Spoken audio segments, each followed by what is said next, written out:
Okay, so this has been a while, but welcome for you who are listening in live and the ones are you who are listening in and watching this not live. Welcome to another episode of, well, this LinkedIn Live podcast slash thought leadership kind of something discussions. So first of all, I haven't been active on LinkedIn Live for quite some time. And the reason is that I've been busy in the real world.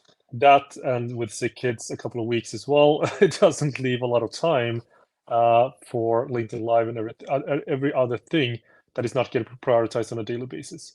So the stuff that I'm doing right now is tied to how to, XR strategies, metaverse, and everything that I do, obviously. And like I said before, everything, if you look at the Gartner hype cycle, the most hidden truth out there today is that everything is actually doable today for the most part. Maybe not quantum computing, but most of the other stuff, it just takes a little bit of time to reach mainstream adoption. But who the hell wants to be mainstream, right? Maybe most of the mainstream people do. But if you want to, solve problems faster and make better decisions faster, you need to use modern tools in the right order. And that's why we also want to talk about, XR, extended reality, mixed reality, virtual reality, augmented reality, and not just as a technology, but how and if possible can that be used as a go-to-market strategy. So the last couple of years, I've been using this global digital twin as the database for all these projects that I'm doing. So if I talk about a project in Nigeria or in Estonia or in Austin, Texas, or in New York or in Sweden, in Växjö or whatever that might be, I go to my mental model, which is the planet, and I dive into that part of the world, and then I also see sort of what is going on, right? And the benefit of that to actually have that as a reference is that you can actually scale up. And how can you do that? So let's take, I don't know what we should take. We'll just take this again. What I said before, this global digital twin, and we take the XR technology from EDX, which has multiple patents in augmented reality and real-time data. So augmented reality as well as virtual reality. I've been in discussions with people say like but they're not real, right? Virtual reality, augmented reality. Well, it depends what you have and what you're using that you want to virtualize. So if you're in virtual reality and you've actually tied, a cell tower, a city, a part of a city, a school, university, a factory, and you're having the 3D models, again, with real-time data, that means that you can actually teleport with virtual reality into that factory, right? And if it's the same with augmented reality, if you're standing on a field and then you take that factory or those factories and you basically place it there, that means that you can walk around in the factory. It feels like there's grass on the floor because it is, but everything that you see, is going to be a factory or multiple factories at any part of the world, right? So of course, those are the benefits. And if you also tie it to, not just monitoring perspective from an IoT perspective, but actually in bidirectional, that means that you can, you can have people, working on a field somewhere, and they're actually operating a plant or many plants somewhere else on the planet, right? If it's connective, if it's virtualized. And the funny thing is, you should actually someone should make a commercial out of this because that means that you can have a lot of people just with equipped with HoloLens or some smart glasses on a field and just running around doing stuff, maybe carrying items because it's tied to an exosuit, at the factory because you're utilizing global perspective of maybe low cost and low wage, and you're doing that in a industrial country somewhere. Anyway, so what does that have to do with XR go to market? Which is basically the same thing to have the ability to be anywhere and everywhere at the same time. And that's the same with products. So, going back a little bit, one of the things that I always find fascinating is, 3D, because we start with the reality, and then at some point we take like a giant, hammer, during our schools, where we do education basically worldwide, and we smash reality into fragmented pieces. We have math, we have physics, we have electronics, we have marketing, we have sales, we have economics, we have, Swedish, we have languages, we have all these different things. But if you look at it, if you take one part of reality, let's say a school again or a factory, or a cell tower or any part of reality, you're going to find all of these kind of things, be applicable for any part of reality. So it starts with 3D and it starts with the information that, it's encapsulated around that context that you want to look at. But then again, then somehow, we're being taught that we're going to, create these fragmented pieces. We're going to get educated in domains, in silos, and we slowly and surely, or even fast, drift apart from everything else and we specialize.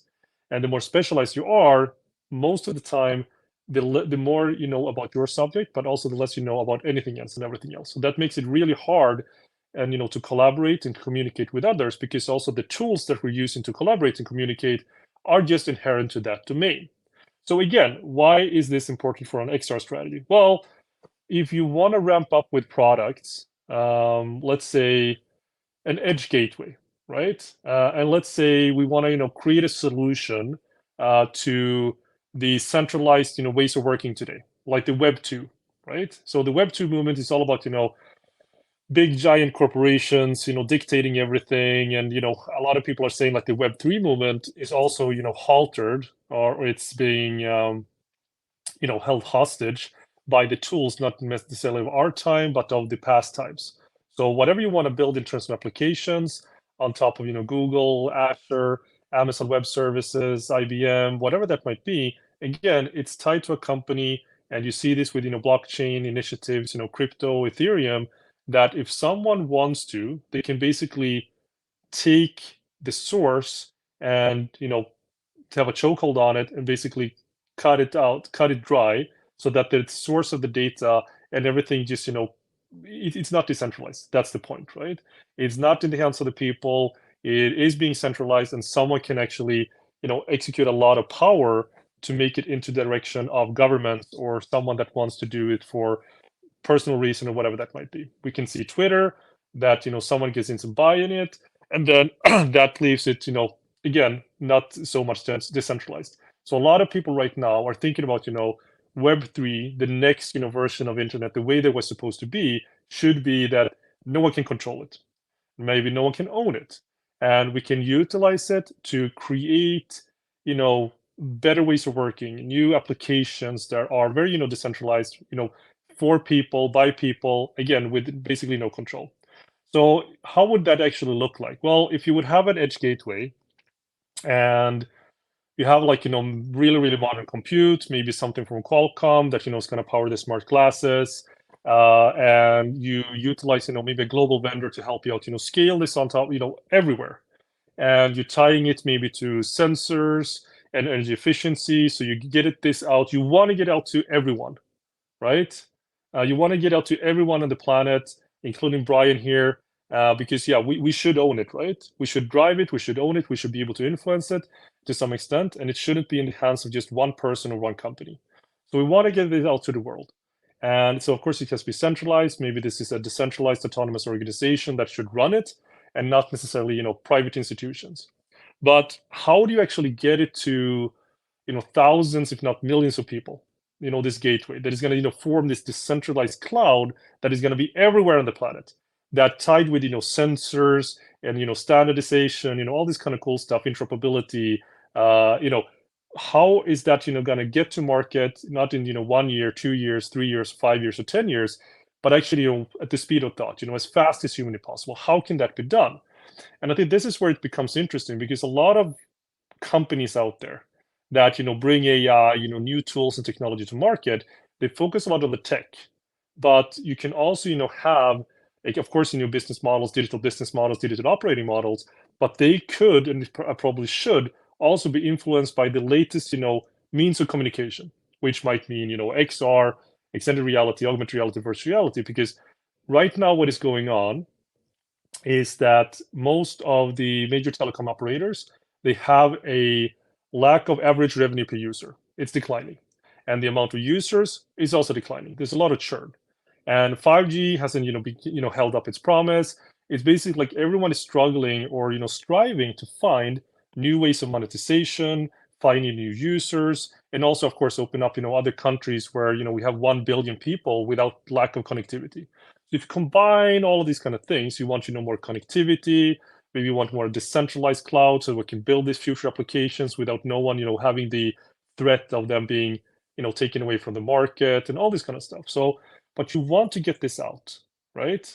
And so the topic again is, how to use XR for a go-to-market strategy. So if we subscribe to the notion or the very fact that AR, VR tied to reality, it allows us to teleport anywhere on the planet, right? That means that you can also teleport your products to anywhere on the planet. So let's say we have again like a global digital twin. Let's say a database of the entire planet. That is the planet. You take satellite data. You create virtual 3D models of cities or anywhere on the planet. So you understand the spatial dimensions of where trees are, where buildings are, and you work with local vendors to keep that up to date. So basically, you have like a crowdsourced, crowd-influenced, continuous and perpetual updating global digital twin of the planet, which is in 3D. And then you have products, right? It could be heat and ventilation air conditioning units. It could be cell towers. It could be cables to cell towers. It could be cars. It could be whatever it might be that is in a city, in a room, in a country, it doesn't really matter. Because if you have that as a foundation, and if you also cater to the notion that you can, get stuff out there in every part of the planet at the speed of latency, and you have your product, let's say these edge gateways, that means that you can get this out as a global event like this into every people's home, right? Everyone can see it. They can almost touch it with the newest stuff. And we're catering to the future, not so much to the past. So if we do it that way, then everyone can see their gateway. They can actually see the data that is going to the data traffic that is going to lead to this decentralized compute environment. And if you also of course tie it to incentivization like the Helium network or something like it, you can actually get incentivized to participate and borrow or lend your compute storage to anywhere and everywhere on the planet, right? So you're part of this infrastructure, and maybe whatever application that gets built on this infrastructure, whatever value that gets created by people, by companies, by applications, maybe some of that can also go back to the community, right? So we're feeding this decentralized cloud, and again, the next iteration should be, well, let's have sensors measure energy efficiency, measuring indoor air quality. And when we have this going and we use this global digital twin and the marketplace to get this stuff out to market, and people can see it before they buy it, and they can understand, what it looks like, how it's going to work. And also for installers, this is also really interesting because then installers locally will have the instructions, right? They just put on a HoloLens or the smart glasses, which is going to be the norm, the same way I'm holding my super smartphone, which is not that smart, but it's just a smartphone, right? The same way it's going to be with smart glasses. Right now, we think like, these glasses are just dumb glasses, but it's going to be exactly the same in the next 1 to 2 to 3 years maximum. And this is going to drive, that now I'm holding my phone. It's just going to, be more dialogue, natural dialogue, interfaces. You're going to do more with your hands, and it's going to free up so much information and time from people. And especially again, I want to have this edge gateway. I want to get to market on a global level. So first, maybe I want to ask, the global digital twin, where are my customers? And of course, I fed this, global database in the shape of a planet, where the customers are. So I just, maybe send out an email to them, and then say like, just look out the window, and there is, my edge gateway, right? Or a 3D printing company I work with, Black Buffalo, it's the same thing there, right? So maybe I can identify where all the dams are, where all the, you know, I have absolutely no idea, the bridges are, where every construction site is, or whatever that might be. And then, I just ping everyone on that site and say, like, just look out, download this, go into this website, and then you can see my product or our product exactly where it is, right in front of you. Do you want to try it out? Do you want to see it? See how big it is? Does it fit at the construction site, which of course is really important. And you can do that at the speed of latency as a global event in front of all the customers you would like to in every part of the planet that has connectivity, right? So I think like that, those kind of aspects are for me extremely interesting. because you of course want to get to market, you want to find your customers, they need to understand what you're actually selling. And with these XR aspects, you can bend space and time, you can be anywhere and everywhere at the same time, and you can demonstrate this, you can be together with other people, and people will actually understand what the best version of their future will look like. Brian, you said that we all own it. It's us. I think like for the most part today, that's not the case for big companies. Most of the big companies, they don't pay that much taxes, and whatever they do, they use the infrastructure of different countries, but that's basically it. And a lot of the money goes into the hands of not necessarily the workers, but actually the ones at the top of the food chain, right? So I think like this Web3 foundation, the movement is all about that it's not just one person, but it's like you said, right? It's all of us. It's us. We should be able to own it, impact it, influence it, and drive a more sustainable future.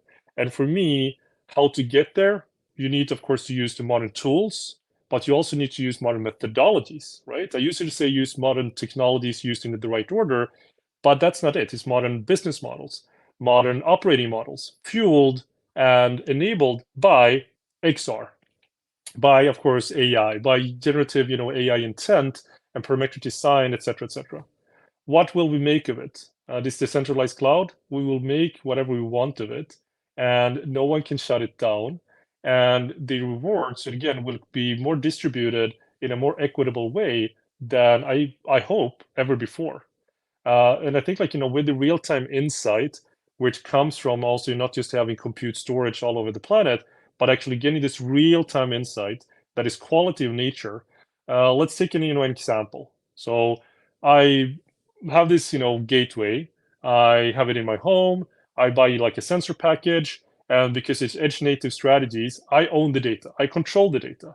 I can invite to innovate, and I can, create apps and tie them to me, but I'm in control in my own blockchain, and I can open it up for others if I want to, right?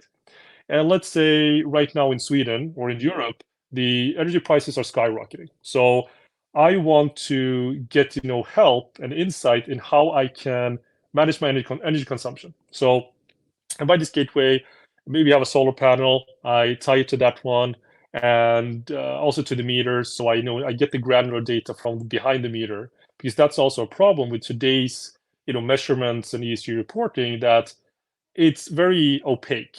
And a lot of places here in Europe, you get the energy bill like 3 months after the fact.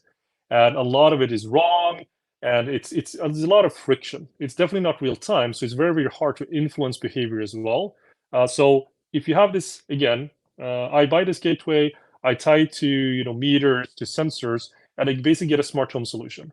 And then I get a recommendation. And as I don't know how much you know about carbon credits, but that's also something that everyone is saying that will fuel, the energy transition. Net zero, economies everywhere has to be based on, carbon, real-time data, all this kind of stuff. So if you have this again decentralized, global initiative that provides insight, and let's focus on energy just for a couple of seconds because you're asking, what will we make of it? Is we can actually, recommend thousands, tens of thousands of people in real time or even before real time, um, to influence their behavior, to save energy, right?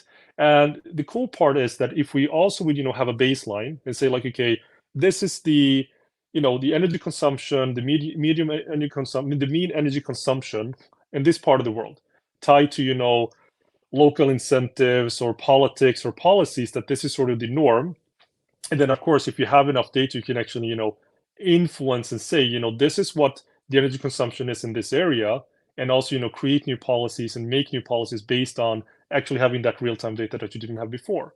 But if you create that baseline, and then you can say with this, decentralized network, that is fueled by these net zero tokens or whatever that might be, that's, how you earn carbon credits, right? Because carbon credits, if you, let's say you have the baseline, and then you make the recommendations for a lot of people, and you get fractional carbon credits based on the delta, right? Because you can actually prove energy avoidance, energy efficiency, and you mine that as carbon credits. Not only are you providing high quality, high integrity carbon credits to the market, on a global market, where the prices of carbon credits are skyrocketing, and that will force the energy companies or the polluters to they have to buy this in order to continue to operate, right? So you make it more expensive, but the money is not just going to go for big to big companies, it's actually going to go to people. So I think, like, if we reward better behavior and incentivize better behavior, and we also fuel this incentivized net zero acceleration journey, that means that we have really, really powerful edge compute powered by, let's say, Qualcomm chipsets that are 70 to 80, like 6 times more energy efficient than traditional servers. And let's say you also have, new ways of writing code that makes it even more efficient. And you're using, graph-based computing together with, a really, really nice vertical stack where you've optimized the software with the hardware as well as the whole pipeline. I think that's when we can, do things 5 times, 10 times, 20 times more efficient, but also, much, much, much faster, where the value gets back to the people that are contributing to this, right? Exactly, right? So it has to be immediate. It has to be a speed of latency. We can do this through global events. And obviously, my passion about this is that we need to do it now, right? For future generations, we need to plant the digital trees, that so that they will sit in the shade and not just, succumb to the reality that we're facing right now, where we're heading in the wrong direction. We're heading in the wrong direction, and we need to use not only again modern tools and technologies like XR or AI and all this kind of stuff, but we need to use it also in different ways for everything, for communication, for collaboration, all this kind of stuff. And I've been working, very, passionately about this for the last 10 to 15 years to solve all problems in the world and to operate in a global landscape. If you want to do that, you have to make sure that everything is interoperable, composable, scalable. So yes, the old ways of doing it has to stop, or let's say it got to continue, but you got to expect different results. And I think, like, the way that new ways of collaboration, like VR, XR, all these kind of things, it actually allows us to do the same things that we've done before, but we can expect dramatically different results. Because if you look at the actual wording of virtual reality, augmented reality, as well as digital twinning, it's reality, right? You should be able to do the same things that you've done before, and technology should make it seamless. We're not there yet, but we're very, very close to being there. And when we're there, and we can, do less, do less with more, do more with less, I honestly, it's not just a belief. I know for a fact that we can do things 99% faster than we have been doing, and it's all here right now.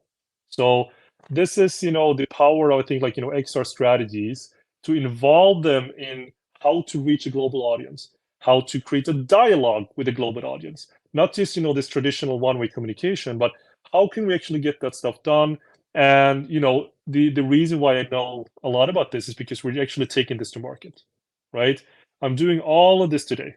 So if you have any questions, and or if you want to participate in NZT, Decarbon Solutions, in EDX Global Digital Twin, and XR Marketplace, as well as bringing new silicon carbide to market, or capture knowledge from people, and knowledge that otherwise would be lost, like dying languages and all this kind of stuff. If you want to participate in transferring knowledge from the past to the present as well as into the future in a seamless way, you know where to find me.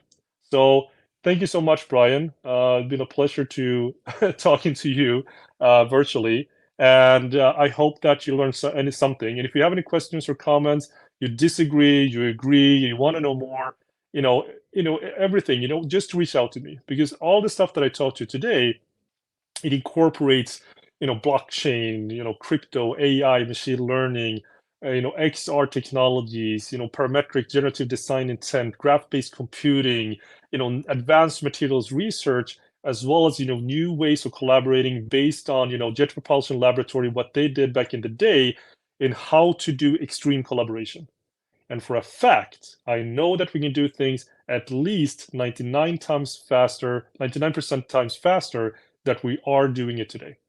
So with that said, thank you so much for listening in. It's been a pleasure, 25 minutes on the mark, and hope to see you soon.